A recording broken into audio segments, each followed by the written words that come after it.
د ولسمشر محمد اشرف غني یو بل ساتونکی هم ترور شو، خو ولې د ولسمشر ساتونکو سره دا قسم ناوړه چلن کیږي؟ په دې ویډیو کې به یې درته روښانه کړو، خو د ویډیو د شروع کېدو نه مخکې سحر میډیا چینل سبسکرایب کړئ. د ولسمشر غني یو ساتونکی په کابل ښار کې ترور شو. امنیتي سرچینې وایي چې د ولسمشر غني د ساتونکو د ډلې یو غړی پرون مازدیګر د کابل په ښار کې ووژل شو.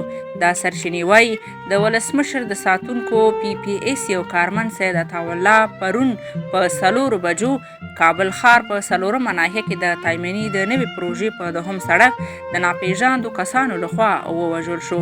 یوه سرچینه وایي سید عطاالله له غلو سره نښته کړې چې د مقاومت په پایله کې وژل شوی دی. په دې پیښه کې یو بل تن ټپي دی. دا په داسې حال کې ده چې د ولسمشر یو بل ساتونکی هم تېره اونۍ په کابل کې ووژل شو.